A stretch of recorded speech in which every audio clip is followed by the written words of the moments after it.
अस्सलाम वालेकुम, मैं हूं हबीब अकरम और आप देख रहे हैं प्रोग्राम नुक्ता नज़र। मुजीबुर रहमान शामी साहब हमारे साथ मौजूद हैं और हम आज के प्रोग्राम की फहरिस्त मौज़ूआत पर एक नज़र डालते हैं। आप भी देखिए।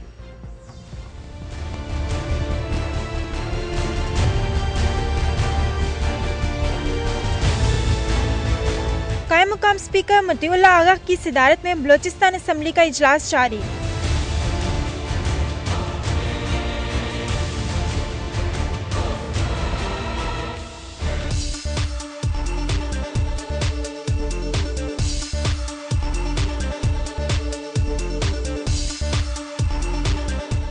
कौमी असम्बली में मुफ्त और लाजमी तालीम का बिल मंजूर।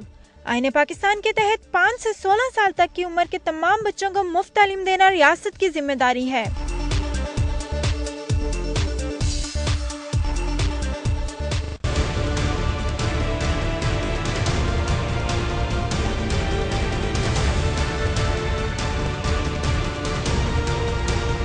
असगर खान केस में जावेद हाशमी का किरदार।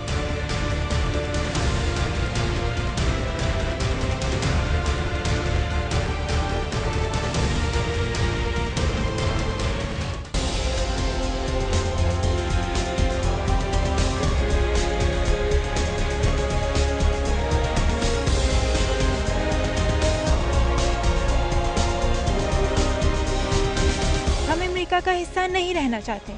20 अमेरिकी रियासतों के शहरियों का मुतालबा। अमेरिकी दिफाई क़यादत इल्जामात की जद में।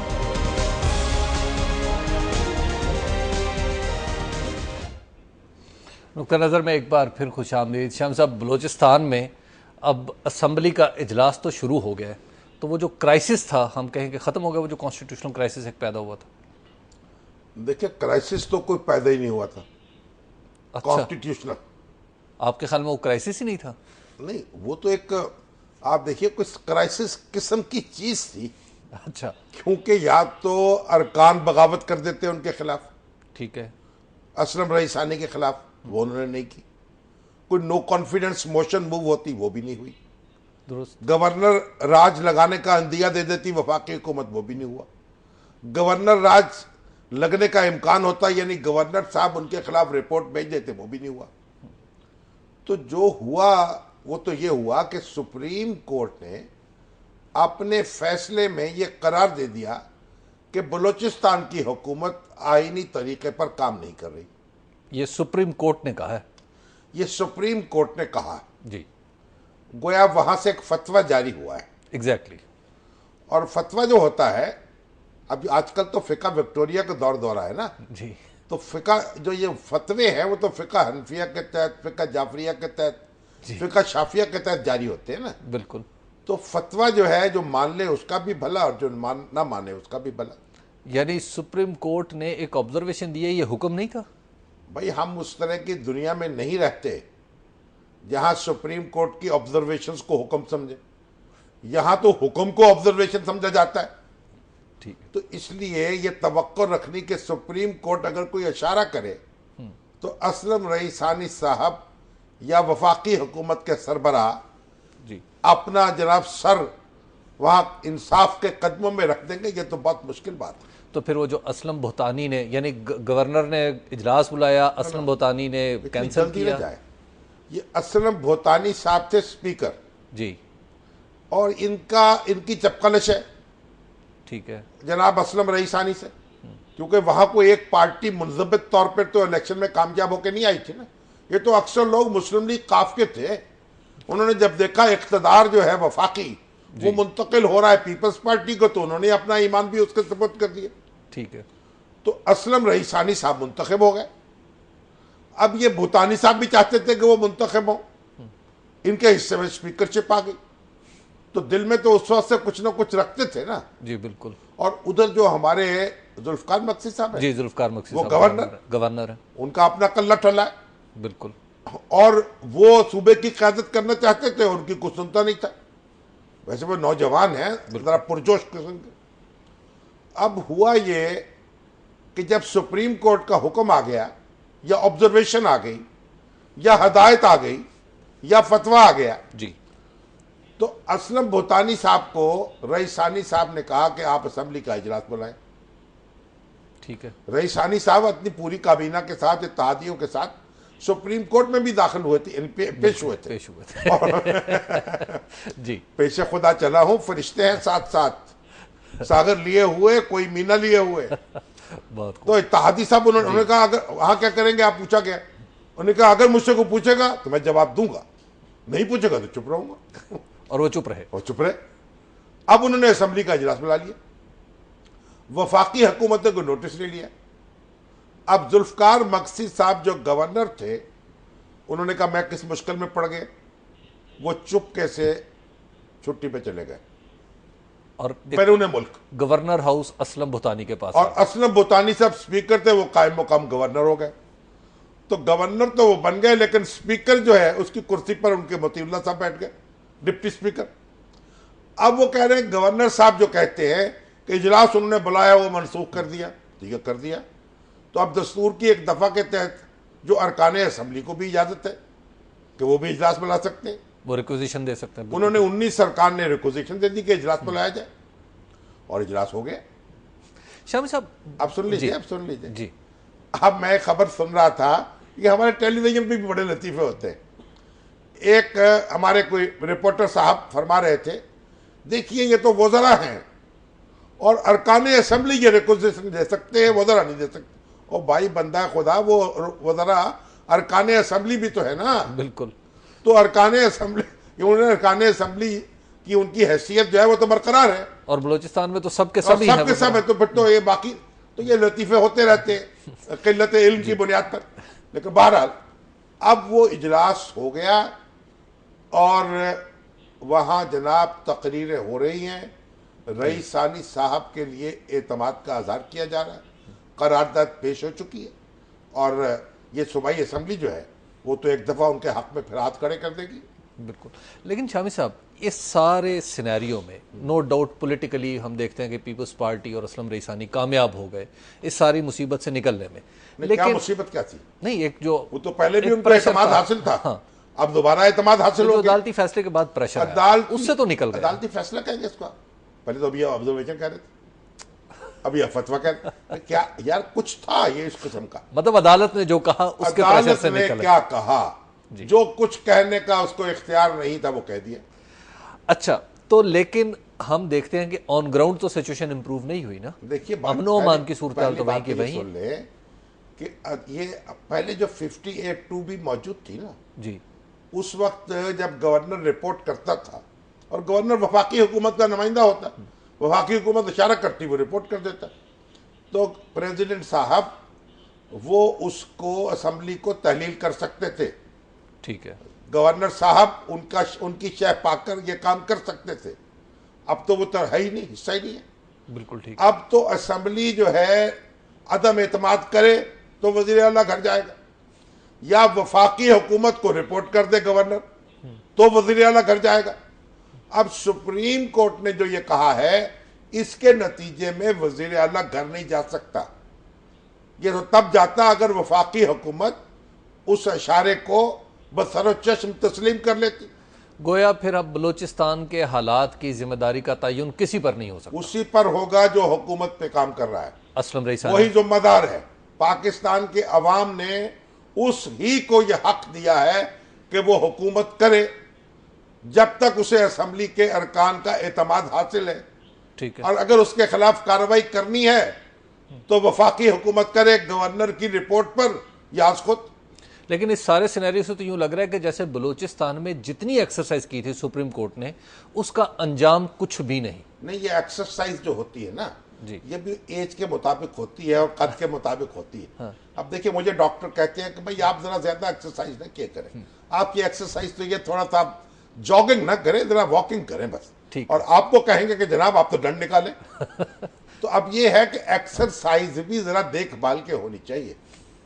शम साहब, एक ब्रेक का वक्त आ गया और ब्रेक के बाद हम दीगर मौजूआत की तरफ चलेंगे। आप देखते रहिए नुक्ता नजर।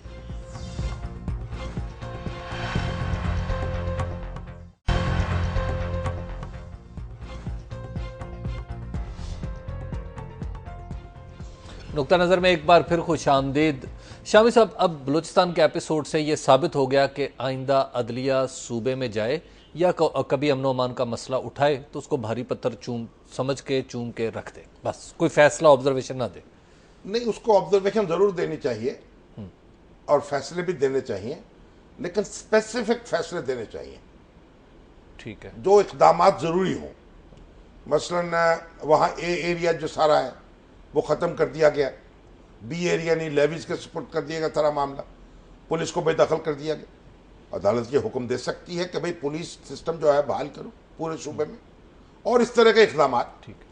अगर कोई ऐसी भर्तियां हो रही हैं, ऐसी तकर्रियां हो रही हैं जो मन पसंद की है, उनको ख़त्म कर सकती है। तो ये जो अदालत का फैसला है ना, ये अगर इसको इसी तरह समझ लिया जाए जैसे कि लोग समझा रहे हैं कि हुकूमत घर चली जाए, तो फिर हुकूमत तो लरज रही है कि भाई फिर कल सिंध हुकूमत की बारी आ जाएगी, फिर वफाकी हुकूमत की बारी आ जाएगी। बिल्कुल। इसलिए वैसे जहाँ पार्लिमानी निज़ाम होता है ना जी, वहाँ इस तरह के लतीफ़े चलते रहते हैं, खासतौर पर हमारे पार्लिमानी निज़ाम में। अच्छा। आपको याद है वट्टू साहब की कहानी? वट्टू साहब जो थे, जब नवाज शरीफ साहब की असम्बली तहलील हुई और गुलाम इसहाक साहब से उनकी लड़ाई हुई, वो स्पीकर थे यहाँ सूबाई असम्बली के, बिल्कुल। और गुलाम हैदर वहीं वज़ीर आला थे। तो वट्टू साहब हरकत में आए, गुलाम इसहाक साहब को कुछ इशारा दिया या उन्होंने इशारा दिया, पार्लिमानी पार्टी का इजलास बुलाया और वाई साहब जो है उनके खिलाफ अदम एतमाद की तहरीक कर दी। बिल्कुल ठीक है। और अरकान असम्बली ने बैत कर ली, मुस्लिम लीग की पार्लियामेंट्री पार्टी, उसने भट्टू साहब के हाथ में बैत कर ली। अब उनकी हुकूमत चलने लगी। गवर्नर भी उनका था अल्ताफ हुसैन साहब, पीपल्स पार्टी का मुकर्रर करता।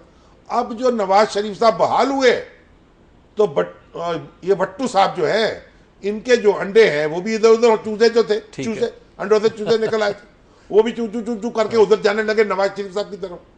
तो अब इनको खदशा पैदा हुआ कि जनाब ये तो अदम एतमाद वापस हो जाएगा, फिर वाई साहब आ जाएंगे या उनकी तरह का कोर आ जाएगा। बिल्कुल। इन्होंने फैसला किया कि असेंबली को तोड़ दिया जाए। अच्छा। इन्होंने गवर्नर को ये जनाब मशवरा दे दिया कि जनाब असेंबली तोड़ दे। ठीक है। उधर अब जो मुस्लिम लीग की पार्लियामेंट, नवाज शरीफ साहब के जो हामी थे, वो भी कच्ची गोलियां नहीं खेले थे। उन्होंने पंजाब असेंबली का जो सेक्रेटरी था उसको काबू कर लिया। वो यहाँ एक होटल में, मैं वहां मौजूद था तकरीब में, वो सेक्रेटरी साहब आए हुए थे, वहीं से उनको घेर घार के ले जाया गया। अब आईन कहता है कि अगर किसी वजीर आला के खिलाफ अदम एतमाद की तहरीक का नोटिस दे दिया जाए तो वह असेंबली तहलील नहीं कर सकता। ठीक है। अब मुस्लिम लीग नवाज ग्रुप, नवाज शरीफ के हामी जो थे एक ही पार्टी में, उन्होंने ये मौक़िफ़ इख्तियार किया कि अदम एतमाद की तहरीक का नोटिस दिया जा चुका था। इंटरेस्टिंग। इन्होंने ये मौक़िफ़ इख्तियार किया कि नहीं, मैं तो मशवरा पहले दे चुका था। अब वो असेंबली के सेक्रेटरी जो हैं वो गायब हो गए, क्योंकि वो जो अदम एतमाद की तहरीक थी उनका टाइम तो उन्होंने देना था। वो झगड़ा हुआ, होता रहा, मामला जो है हाई कोर्ट में पहुंचा। ठीक है। और भट्टू साहब जो थे वहीं के वहीं रहे, और चंद रोज के बाद फिर उनको जाना पड़ा, उन्हें यानी निगरान वज़ीर आला मुकर्रर हुआ। उस जमाने में एक फुल बेंच था, वो उसमें समाअत कर रहा था, और हमारे फखरुद्दीन इब्राहिम जो थे वो मजरा वकील थे। बड़ी धुआंधार तकरीर की उन्होंने। तो जस्टिस अरशाद हसन जो थे ना, वे उस फुल बेंच के सरबराह थे, जो बाद में सुप्रीम कोर्ट के जज बने, जिसपे फिर परवेज मुशर्रफ साहब को उन्होंने दी, तौसीह दी या हक दिया हुकूमत फरमाने का। लेकिन वो उसमें अकेले तो नहीं थे ना। हाँ, और भी साथी और भी थे। आप उनका नाम भी ले लें, ऐसी बात नहीं है, वो ऐसी कोई शर्माए ना आप। देखिए, अब क्या इनके दांत में तकलीफ हो गई, उनका मेरे दांत में तो तकलीफ है, डेंटिस्ट के पास जाना है। ठीक है। तो समाअत मौखर हो गई। तो इस तरीके से इंसाफ के तकाजे पूरे करते रहे वो। लेकिन बहरहाल वट्टू साहब की वो कहानी है, और भी बड़ी कहानी है हमारे मुल्क में जी। तो अब ये कहानी नहीं आ गई बलोचिस्तान की। अब देखिए, अब ये तो असल में रईस सानी साहब तो अब कायम है, जब तक अदम एतमाद की तहरीक नहीं होगी वो मौजूद है। गोया अदालत ना पहले कभी किरदार अदा कर सकती ना ऐसे अदालत के बारे में बेतकल्लुफ ना हुआ करें, सियासी मामला बस कुछ नहीं, बस अदालत अदालत है, बस उसकी मर्जी जो चाहे करे। चलिए, शेर शेर है, अंडा दे या बच्चा दे। वो मलिक रियाज भी आज यही कह रहे थे। मलिक रियाज साहब जो है उनका क्या कह रहे थे? वो अदम एतमाद का इजहार कर रहे थे। किस पर? शुएब सडल कमीशन। अब शुएब सडल पर वो अदम एतमाद का इजहार कर रहे थे, क्यों, उनको क्या तकलीफ हुई भाई? नहीं, वो कहते हैं जी कि खुसूसी सलूक किया जा रहा है। तो खुसूसी सलूक तो उनसे होना है, वो खुसूसी शख्सियत जो है भाई। उन्होंने जो इफ्तिखार अरसलान साहब का जो उनका मुकदमा क्या है, मुकदमा यह है कि इफ्तिखार अरसलान को उनके बकौल उन्होंने बड़े पैसे दिए ये समझ के कि ये उनका काम अदालतों में करवाएंगे। ठीक है, ठीक है, वो हो नहीं सका, उनको गुस्सा आ गया, उन्होंने उस सबको बेनकाब कर दिया बकौल खुद। गोया एक शख्स को पैसे दिए, आपने हायर किया, डाकू एक हायर किया आपने कि डाका डालिए तो मैं को 10 लाख रुपए दूंगा, और इस तवक्को में पैसे देते रहे। अब वो कह रहे हजूर देखिए इसने डाका नहीं डाला, मेरे पैसे वापस दिलाओ। तो भाई आपको भी अंदर करना चाहिए ना, आप तो डाकू के शरीक है। तो ये शरीक जुर्म जो है तो वो मुद्दई नहीं है, वो मुल्जम है और खुद मान चुके हैं अपना जुर्म। अरसलान इफ्तिखार का तो मानते मानते मानेंगे ना। और अभी तो शोएब सडल साहब जो हैं वो कमीशन मुकर्रर किया हुआ है, वो कहते हैं मुझे आप पर एतमाद नहीं है, तो आप पर ना होता हो, आप तो मुद्दई नहीं है, आपका एतमाद क्या है? अच्छा, ये आपने ये इंटरेस्टिंग मुद्दई कहाँ है? ठीक है, ये तो खुद मुल्जम है। हाँ, ये तो मुद्दा ही नहीं। तो मुल्जमों को यह हक नहीं दिया जा सकता कि वो फरमाए मुझे आप पर एतमाद नहीं है, मुझे आप पर एतमाद नहीं। भाई साहब सीधी तरह अपना मुकदमा पेश करो, अगर कोई है, नहीं है तो तैयारी करो फिर नताइज की। श्याम साहब, आज कौमी असम्बली में बड़ा दिलचस्प बिल और बड़ा अच्छा ज़ाहिर लगता है कि तालीम, उन्होंने कहा है कि जनाब यूनिवर्सली हर बच्चे को 5 से 16 साल तक के बच्चे को तालीम लाजमी और मुफ्त। बड़ी अच्छी बात है, माशाल्लाह, अल्लाह ताला मुबारक करे। मगर ये बताइए तालीम दी कहाँ जाएगी? स्कूलों में। कौन से स्कूल? ये जो जगह जगह बने हुए, जगह जगह आपने जाके देखे कभी? यानी लाहौर के 40-50 किलोमीटर के अंदर चले जाएं तो स्कूल कैसे हैं कि ना उनके अंदर जनाब आपको कोई इमारत नजर आएगी, ना कोई डेस्क नजर आएगा, ना बिजली नजर आएगी, ना पंखा नजर आएगा। ये हमारी एक ऑर्गेनाइजेशन है हेल्पलाइन, उसके हमारे दोस्त है अखलाकुर रहमान साहब, वो करता धरता है। वो सरकारी स्कूलों को जिंदा करते, रिवाइव करते लोगों से चंदे मांग मांग कर। ये सरकारी स्कूलों का हाल है। और अगर तमाम लोगों ने जाना शुरू कर दिया तो अभी भी हाल ये है कि जनाब वो ऐसी, आज यहाँ एक बच्चियों का स्कूल है बिहारी कॉलोनी नाम, बिहारी कॉलोनी में, वो स्कूल में कुछ नहीं है, दरख्तों के नीचे जमीन पर बैठकर वो लड़कियां पढ़ती हैं और स्कूल का रिजल्ट देखें तो कमाल है। तो आप ना इमारतें हैं, ना सहूलतें हैं, ना इस तरफ तवज्जो है। वो मजीद लाहौरी ने कहा था ना कि बेदरो दीवार सा एक घर बनाया चाहिए और फिर उसमें मुहाजिर को बसाया चाहिए। तो ये जो तालिब इल्म है हमारे जिन्होंने सरकारी स्कूलों में पढ़ना है, और हमारे शहबाज शरीफ साहब तो उनको पहली जमात से अंग्रेजी में तालीम देने का फैसला कर चुके हैं। 2 दफा मैंने उस पर एहतजाज किया है, लेकिन जो नजरिया पाकिस्तान के जितने मामे चाचे हैं मुंह में घुंघरियां डालकर बैठे हैं और उन्होंने कहा नहीं आपकी बात। मैंने कहा आप छोड़ें नजरियात की बातों को, ये फिर कभी बात करेंगे। आप पहले बताएं टीचर कहाँ हैं जो अंग्रेजी में पढ़ाएंगे? आप गांव के बच्चों को अंग्रेजी जरिया तालीम पहली जमात से दे रहे हैं, वो खुदा खौफी है कि नहीं है? नवाज शरीफ साहब दिन रात इस्लाम, पाकिस्तान, उर्दू, ये कहाँ सोए हुए हैं? कि तमाशे है। या आप वफाकी हुकूमत कह रही है हम मुफ्त तालीम देंगे, सरकारी हर बच्चे को देंगे। और भाई स्कूल तो बताओ कहाँ है? कोई शर्म हया करो।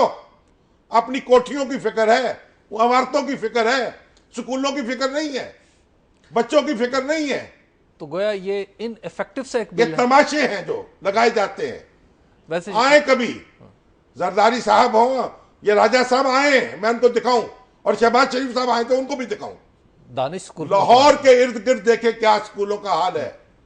और अभी ये जो परवेज अलाई साहब के दौर में एक वो इमरान मसूद हुआ करते थे वजीर तालीम, उन्होंने एक फहरिस्त बनाई थी मिसिंग फैसिलिटीज की जी, पूरे पंजाब का सर्वे करके, और कहने लगे कि 100 अरब रुपया, यहाँ वजीर तालीम एक दिन कह रहे थे मुश्तबा शुजाउर, 100 अरब रुपया चाहिए वो फैसिलिटीज देने के लिए। तो मैंने कहा मैं लेके आऊंगा घर से। तो देखिए बात यह है कि कोई फैसिलिटीज तय नहीं, प्रोवाइड नहीं की जा रही। ये जो सरकारी स्कूल हैं इनको चंदा इकट्ठा कर करके जिंदा किया जा रहा है। मरे हुए स्कूल हैं, पंखे नहीं है, डेस्क नहीं है, टॉयलेट नहीं है, पानी नहीं है। मदारिस और प्राइवेट स्कूल्स मिलके, प्राइवेट स्कूल्स भी है कि 10% वो भी फ्री पढ़ाएंगे। मदारिस तो फिर भी कोई अल्लाह रसूल का आप नाम लिया जाता है, मस्जिदों में कायम है, वो तो कौम पैसे देती है, उसके उनको अतियत देती है ना। तो मदारिस की हालत कहीं बेहतर है, वहां रोटी मिलती है, वहां खाना, आपके ये जो कपड़े मिलते हैं, यहां रहश मिलती है। ये बोर्डिंग सरकारी स्कूल जो हैं इनसे कहीं दर्जा बेहतर हालत है मदारिस की। इनका तो कोई वाली वारिस नहीं है और वो चले जनाब मुफ्त तालीम देंगे और सबको देंगे। कहां देंगे? शामी साहब- अपने अपने घरों में बुला के शामी देंगे। साहब, हम तो कई लोग बड़े खुश हो रहे थे कि बड़ा अच्छा कानून पास हुआ, लेकिन आपने भाई तो आप हकीकत लोग हाल जो आप तो माशाल्लाह आपको पता क्या है कि मुल्क के हालात हैं क्या। आप तो दफ्तरों में बैठते हैं एयर कंडीशन, और मैं एक गरीब और फकीर आदमी हूं, फिरता हूं सारा दिन। शामी साहब ब्रेक ले लेते हैं एक ब्रेक का वक्त है, ब्रेक के बाद गुफ्तगू यहीं से आगे बढ़ाएंगे।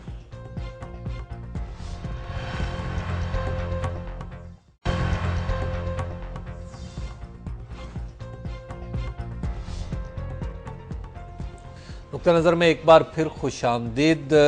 शामी साहब, जावेद हाशमी साहब का नाम एक दफ़ा फिर गूंजने लगा है असगर खान केस के हवाले से, और ये साबित हो रहा है अदालत के जो फैसला है तफसीली इस हवाले से, उसमें ये नाम भी बताया गया है और ये भी बताया गया कि किस तरह पैसे लिए, कौन से बैंक की ब्रांच से लिए, टीटी गई, ड्राफ्ट गया, चेक गया। नहीं, वो अदालत का फैसला नहीं है, उसमें तस्करा है। जो डॉक्यूमेंट्स वहां प्रोवाइड किए गए थे उनमें जो डिटेल लिखी हुई थी अदालत ने भी वो नकल कर दी है जी बिल्कुल अपने फैसले में। देखिए, आज इरफान सदीकी साहब ने भी बड़ा कालम बांधा है इसमें माशाल्लाह। वो जावेद हाशमी साहब की पनाह लेके कुछ अपने दोस्तों के बारे में, जो हमारे भी दोस्त हैं, मेरे भी दोस्त हैं, वो उनको कुछ जी, सर्टिफिकेट दे रहे हैं, क्लीन चिट दे रहे हैं। देखिए, बात यह है, जावेद हाशमी साहब का ये ISI से और 1990 के इलेक्शन से कोई ताल्लुक नहीं है। लेकिन पैसे उनका लेन देन तो हुआ ना। आप जरा पढ़े, ये फैसला रखता हूं मेरे पास। फैसले का 133 नंबर सफा है, पता नहीं यही है 133। इसमें आप देखिए कि जो जावेद हाशमी साहब को जो पैसे मौसूल हुए हैं वो कौन सी तारीख को आए। ये उन तर्जमे में भी आया है उनके। जी, पहले ये पैसे आए हैं, पहली रकम उनको आई है UBL मुल्तान में जी 11/11/1990। ठीक है, इलेक्शन हो चुके थे 24 अक्टूबर 1990 को। बिल्कुल तो गोया ये जो पैसे थे जो असद दुरानी साहब के दावे के मुताबिक जी बाद सियासी जमातों को और उनके लीडरों को दिए गए, बिल्कुल दिए गए थे। उसका मकसद था 1990 का इंतखाब जो है उसमें हिस्सा लेने के लिए उनको तगड़ा करना, बिल्कुल ठीक। उनको जरा मालिश वालिश करना, उनके डोले बनाना। अब ये जावेद हाशमी साहब को जो पहली रकम मौसूल हुई है ये इलेक्शन के बाद है, नवंबर की 11 तारीख को। ठीक है, और ये बजरिया चेक आई है या ड्राफ्ट आई है मुल्तान में UBL में, और फिर बाकी जितनी रकमें हैं 90, 91 और ये 91 की 27 अप्रैल 1991 तक पेमेंट्स आ रही हैं। ठीक है, ये एक साहब थे यूसुफ मेमन, बिल्कुल वो मुझे याद है, वो कराची से भागकर वो MQM के साथ उनका ताल्लुक था। बिल्कुल, कराची से भागकर वो इस्लामाबाद में आ गए और उन्होंने यहाँ अपना कोई बिजनेस का इरादा किया। तो जावेद हाशमी साहब ने और यूसुफ मेमन साहब ने जो मुझे उस वक्त बताया था जब ये इनका मामला हो रहा था, ठीक है, यूसुफ मेमन ने कहा मेरी जान खतरे में है, मैं कराची में रह नहीं सकता, मैं इस्लामाबाद में रहूंगा, पंजाब में रहूंगा। ये मुल्तान में भी रहे उनके घर में काफी अरसा, अच्छा, और इस्लामाबाद में भी उनके पास रहते थे। ये एक दफा हमारे प्रोग्राम में भी आए थे, प्रोग्राम में भी आए थे जब वो हंगामा हुआ ये वो था। पीपल्स पार्टी में चले गए थे ना बाद में, नहीं, पहले पीपल्स पार्टी में थे, मेरा ख्याल ये बाद में गए। अच्छा, पर तो मुझे जो मालूम था ना, उन्होंने कहा जी कि ये जावेद हाशमी साहब और ये मिलके बिजनेस कर रहे हैं। अब ये कई ट्रांजैक्शन उनकी आई भी एक एडवर्टाइजिंग एजेंसी में जावेद हाशमी साहब का कुछ हिस्सा था, उसके जो मैनेजर थे या जिम्मेदार थे उनको भी मौसूल हुई। तो इन्होंने मुख्तलिफ नौइयत के कारोबार किए जावेद हाशमी के साथ मिलकर, फिर इनका कोई लेन देन का इख्तलाफ पैदा हो गया। ठीक, ये मेरे पास आए कि मेरी सालसी करवा दीजिए। यूसुफ मेमन साहब, हाँ, हाशमी साहब से मुझे शिकायत है, हिसाब फहमी हमारी दुरुस्त नहीं हो रही। ठीक, तो मैंने कहा कि अगर आप दोनों चाहें तो मैं सालसी को तैयार हूं। सालसी के लिए तो दोनों आदमियों का मुत्तफिक होना जरूरी है बिल्कुल ना। ठीक है। फिर जावेद हाशमी साहब से भी मैंने अर्ज किया कि भाई आप इनसे मामला अपना तय कर लें, जो भी हिसाब है दुरुस्त कर लें, इसमें क्या मजाक है। उस वक्त जावेद हाशमी मिनिस्टर थे शायद, जावेद हाशमी मिनिस्टर भी थे भी या नहीं थे शायद, और नहीं भी थे, यानी मेरा ख्याल मिनिस्टर भी हो गए थे बीच में। ये बता रहा हूं मैं 1990 के कहीं बात की बात है, ठीक है। ये 91 की बात है, फिर 92 की बात है। तो वो उनका मामला चलता रहा। उसके बाद मालूम हुआ कि उनके और उनके दरमियान जावेद हाशमी साहब ने मुझे बताया कि मेरा उनका मामला हो गया है तय, आपकी सालसी के बगैर ही? हाँ जी, अच्छा, मेरी सालसी के बगैर, उसकी नौबत नहीं आई। ठीक है। तो अब उसके बाद यूसुफ मेमन साहब गायब हो गए। मैं समझ रहा था वो कनाडा में है। जब वो पिछले दिनों ये हंगामा हुआ तो फिर उनसे गुफ्तगू भी हुई, बिल्कुल। और उन्होंने कहा कि मेरी कुछ शिकायत है। जावेद हाशमी साहब कहते हैं, वो दस्तावेजात दिखाते हैं, उनके दस्तखत किए हुए कि मामला ऐसा खत्म हो गया, हिसाब किताब हो गया, सारा लेन देन मुकम्मल हो गया। ठीक है। तो एक तो आप मुझे ये बताइए कि जावेद हाशमी साहब को जो रकूम मिली है वो तो सारी की सारी बैंक के जरिए। बिल्कुल ठीक है। तो कोई आदमी चोरी का माल खरीदेगा जो बैंक के जरिए लेगा? नहीं, वो 1 करोड़ रुपया कुछ कह रहे थे, कैश भी उसमें देगा। कैश जब भी आपका था। बिजनेस चल रहा है तो मैं भी कई आदमी को करोड़ कैश दे देता हूँ, मुझसे भी ले जाता है। हाँ, लेन देन तो लेन-देन चलता होता रहता है, है। बिजनेस में तो चलता अब सवाल यह है कि आईएसआई का कोई ताल्लुक नहीं है, कोई ब्रिगेडियर इनके घर नहीं गया, कोई कर्नल इनके घर नहीं गया। जावेद हाशमी साहब ने अपनी कब्र में जाना है, ठीक है, मुझे अपनी कब्र में जाना है। बिल्कुल ठीक है। लेकिन मैं जहां तक मेरी मालूमात है, जावेद हाशमी साहब ने किसी भी तौर किसी भी एजेंसी से कोई पैसा कभी वसूल नहीं किया। अच्छा शामी साहब, जब फैसले के अंदर, अदालती फैसले में दी हुई इंफॉर्मेशन के ऊपर क्वेश्चन मार्क आ जाता है, तो फिर क्या हम बाकी इंफॉर्मेशन पे देखिए, ये इंफॉर्मेशन अदालती नहीं है। अदालत ने तो जो डॉक्यूमेंट उसको पेश किए गए हैं उसमें से उसके हिस्से हैं, उनको नकल किया है। अदालत ने अपनी कोई राय नहीं दी, और इसमें आईएसआई का कोई ताल्लुक नहीं है। अगर हम आईएसआई की बात करेंगे ना, तो ये ऐसे ही हम कहते हैं ना, सेब जो हैं उनको माल्टों में मिलाने की कोशिश कर रहे हैं। माल्टे भी क्या है, सेबों को आप बेरों से मिलाने की कोशिश कर रहे हैं या केलों से मिलाने की कोशिश कर रहे हैं। तो भाई बात यह है कि जावेद हाशमी साहब, उनके माली मामला क्या है क्या नहीं है, ये वो जाने, उनका काम जाने। ठीक बात है। और वो अपना जवाब दे। जो मुझे मालूम है वो ये है। लेकिन यूसुफ वो मेमन ये साहब पीर है ना, वो जावेद हाशमी साहब भी पीर है, मखदूम है ना भाई। इनके जद्दे अमजद थे मखदूम अब्दुल रशीद हक्कानी। वो ये जो हमारे मोहम्मद तुगलक थे ना बादशाह, उनकी बेटी उनके घर थी। अच्छा, हाँ जी, उनके ये दामाद थे बादशाह के। तो वहां तो कराची, ये जो आपके मुल्तान के मखदूम है ना, जी, तो बड़ी बड़ी शान है इनकी। तो मखदूम जावेद हाशमी साहब उनके बेटे हैं, उनकी औलाद में से हैं। और इनकी अपना औकाफ की ज़मीनें भी हैं, दरगाह भी है, चंदा भी होता है, मुरीद भी हैं, खिदमतें भी करते हैं, मुरीदों से पैसे पूसे भी वसूल करते हैं भाई। नजर न्याज भी होती है, नजर अल्लाह, न्याज हुसैन, वो सारे काम होते हैं जो पीर करते हैं। ठीक है। यानी पैसे के मामले में। लेकिन आईएसआई से उन्होंने कोई पैसे लिए हों या वो ले सकते हों, ये मैं मानने को तैयार नहीं हूं। ठीक है, क्योंकि जावेद हाशमी साहब को मैं बड़े करीब से जानता हूं, बिल्कुल, और कई अशरों से जानता हूं। यानी आज 40 साल हो गए कमापेश। बिल्कुल। तो भाई इस आईएसआई के मामले को रखिए एक तरफ, ये खामखा देखिए, एक मामले की तरदीद करने के लिए दूसरे मामले को उसमें उलझाइए मत।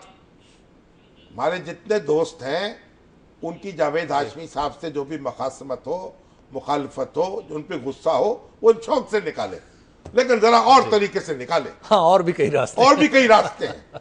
शाम साहब, एक ब्रेक का वक्त होगा, और ब्रेक के बाद हमने अमेरिका पे भी बात करनी है। हमारा वो मौजू रह गया पैट्रियस वाला और जॉन एलन वाला, उस पर अभी हम बात करेंगे, लेकिन एक ब्रेक के बाद, और फिर आपके सवालात भी लेंगे।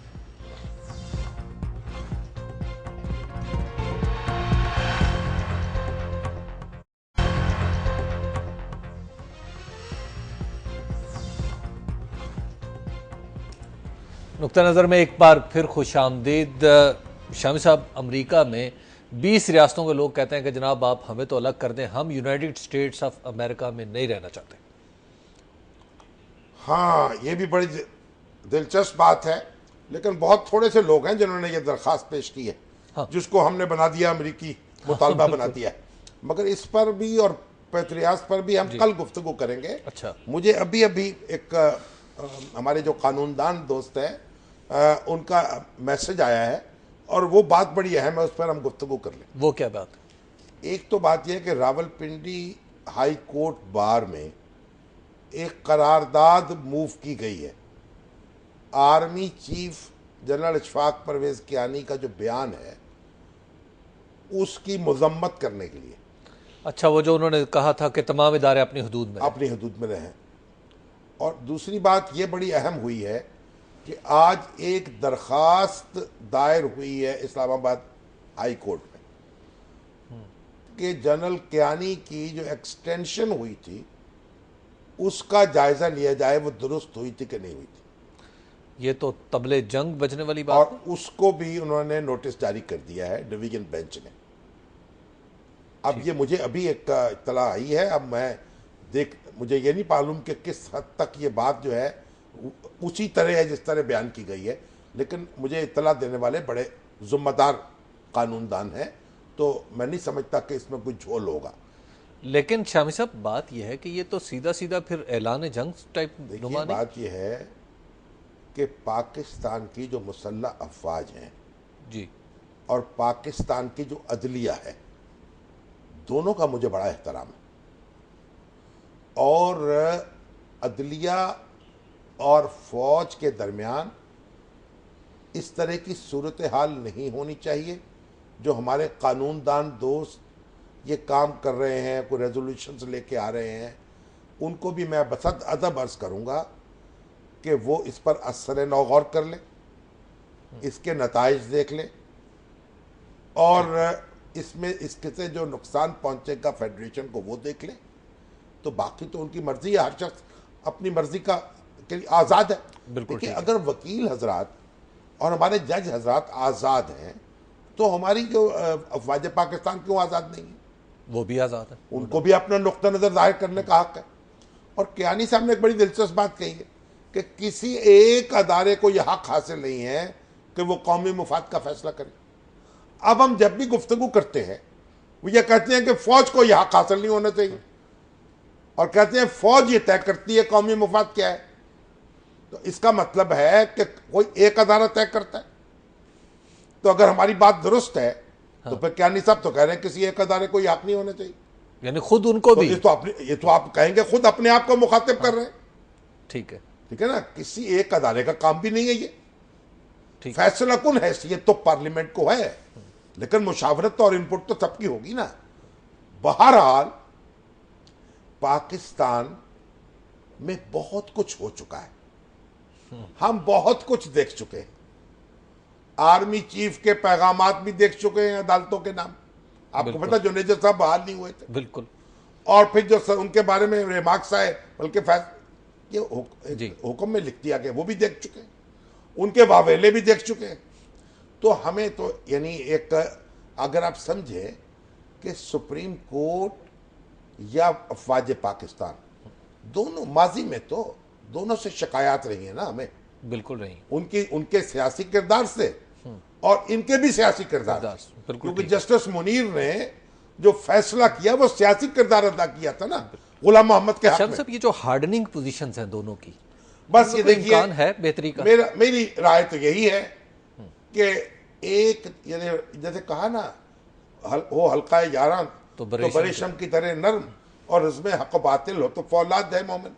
तो कुरान कहता है ना कि मोमिन जो हैं वो आपस में भाई भाई हैं और आपस में नर्म है और काफिरों के मुकाबले में सख्त है। तो हम जनाब काफिरों के मुकाबले में नर्म है और आपस में सख्त है। आपस में तो फौलाद होते जा रहे हैं। आपस में भी जरा नर्म हो जाना चाहिए। वमा अलैना इल्लल बलाग। शामी साहब, एक सवाल बड़ा दिलचस्प है और ये कई लोगों ने पूछा है, वो ये है कि जनाब लाहौर में बनने वाले रैपिड ट्रांसपोर्ट सिस्टम के बारे में आपने कुछ नहीं कहा। एक साहब ने इसको दीवारे बर्लिन कहा है लाहौर में बनने वाली। अच्छा। और परवेज लाई साहब तो जंगला बस सर्विस कहते हैं। ये जो मंसूबा है ना, इस पर बड़ी बहस जारी है। मुझे भी मुतअद्दिद लोग मिले हैं, कोई कहता है इसमें 90 अरब रुपये खर्च आ रहा है, कोई कह रहा है 100 अरब रुपये से खर्च बढ़ जाएगा। बहुत बड़े दानिशवर हैं, उन्होंने मुझसे कहा, सरकारी अफसर भी हैं वो, उन्होंने कहा कि तमाम पंजाब का जो डेवलपमेंट फंड है वो इधर खर्च हो रहा है। और उधर मुस्लिम लीग नून के जो लोग हैं वो कहते हैं जनाब ये तो बड़ी मुआवजा हो जाएगा, कमाल हो जाएगा। तो ये अब मैंने इसमें सच्ची बात तो ये है कि अभी तक फैक्ट्स जो है मैं उन तक नहीं पहुंचा या वो मुझ तक नहीं पहुंचे। लेकिन फैक्ट एक तो है कि लाहौर 2 हिस्सों में तकसीम हुआ पड़ा इस वक्त। नहीं, 2 हिस्सों में तो तकसीम हुआ है ना कोई, यानी वो अभी तो बन रही है ना जी। जो अभी ये रैपिड सर्विस जब बनेगी और लोग इस पे बैठेंगे, हम भी बैठेंगे, जब सफर करेंगे फिर देखेंगे इसके क्या क्या फवायद हैं, क्या क्या नुकसान हैं। आपकी क्या कुछ तहकीकात कर लें तो फिर बात करेंगे। सईद इलाही साहब हैं जो पंजाब हुकूमत के मुआविन, उन्होंने खुद फोन किया है हमारे साथ। डॉक्टर सईद इलाही साहब? डॉक्टर सईद इलाही साहब कंपाउंडर तो नहीं है? डॉक्टर साहब जी, अस्सलाम वालेकुम। डॉक्टर साहब फरमाइएगा। वालेकुम सलाम जी, क्या हाल है? वालेकुम अस्सलाम जनाब, क्या हाल चाल है हजूर डॉक्टर साहब? अल्लाह करम शामिल साहब, आप खैरियत से हैं? बस आपकी आवाज सुन के बेहतर हो गई सूरत। बहुत अल्लाह का करम है, इधर भी यही हालत है। अच्छा ये जो आप माशाल्लाह ये जो इतने बड़े बड़े दानेश्वर यहाँ तशरीफ रखे हुए हैं, मुल्क के नामवर सहाफी भी हैं, हमारे बुजुर्ग भी हैं, तो ये जो आप ये जो रैपिड बस सर्विस के हवाले से अगर वो आप कुछ देख लेते या किसी जो मैंने तो मैं कहा अभी कुछ देखा नहीं है, या कम से कम ये जो कुछ भी हो रहा है इसके बारे में कुछ इन्फॉर्मेशन ही ले लेते किसी जिम्मेदार से। अच्छा, तो आपको हम आपकी नजर करते सब कुछ। ये अच्छा, गुजारिश ये है शामी साहब कि ये जो रैपिड बस सर्विस है ये एक बहुत बड़ा मंसूबा है जो आम आदमी के लिए बनाया गया है, और इसका सारा जो चेहरा है वो चीफ मिनिस्टर शहबाज शरीफ साहब के सर जाता है। और जैसे आपने खुद ही कहा, इसमें पैसे कितने लग रहे हैं? इस पे सर टोटल जो बजटिंग हो रही है वो 25 से 26 अरब रुपए लग रहे हैं। तो कोई कह 90 अरब है, कोई कह रहा 125 अरब है। वो जो कह रहे हैं ना वो अपना रेट लगा रहे हैं। मेरा ख्याल है माजी में यही होता रहा है कि 20 अरब के मंसूबे 90 अरब में मुकम्मल होते थे, तो वो अपने हिसाब से रेट लगा रहे हैं, लेकिन एग्जैक्ट जो रेट है इस पे वो 26-27 अरब रुपए है। अच्छा, तो फिर और इसमें मैं आपको बताता चलूं कि ये जो पहली लाइन बन रही है जिसको आप कह रहे हैं शहर डिवाइड हो जाएगा, ऐसी कोई बात नहीं है। ये आज तक जितने सर्वे हुए हैं पाकिस्तान में जो बैरूनी कंपनियों ने भी किए हैं 30 साल में, उसमें जो मेट्रो या रेगुलर बस सर्विस बननी है उसमें सबसे पहले यही रिकमेंड किया गया कि इस सड़क पर उसका आगाज किया जाए। नहीं तो बाकी हिस्सों में भी बनेगी शहर के? जी हाँ, ये पूरे लाहौर में बनेगी। ये इसी पे आते जाते रहेंगे बस? जी नहीं, ये साउथ से नॉर्थ बन रही है पहले मरहले में, क्योंकि दुनिया में जहाँ भी रैपिड बस सर्विस या मेट्रो बनी है वो उसका पहला मरहला 3 साल में मुकम्मल हुआ है, और हम उसको 8 महीने में मुकम्मल कर रहे हैं। डॉक्टर साहब माशाल्लाह आपने बड़ा अच्छा तेज रफ्तारी से काम करते हैं। आपकी बात सुन ली, अब वक्त जा रहा है जी, हमारे प्रोग्राम का वक्त खत्म हो रहा है। एक बात मैं आपको ये कहूं, जो डेंगू पर जो काम किया है ना शहबाज शरीफ साहब ने, और जिस तरह उसका मुकाबला किया उसका तो मैं भी बड़ा मुतरफ हूँ। और ये रैपिड बस सर्विस तो अब चलेगी तो फिर बैठेंगे उसमें। जंगला बस सर्विस नहीं, वो तो कह रहे हैं कि जनाब इससे पूरे शहर में सहूलतें हो जाएंगी। चले जब ये बनेगी तो उस वक्त देखेंगे। उम्मीद है कि अहले लाहौर के लिए बेहतर होगा। हमें कल के आज के प्रोग्राम के लिए कल तक इजाजत दीजिए, कल फिर मिलेंगे इसी वक्त इसी जगह से। खुदा हाफिज।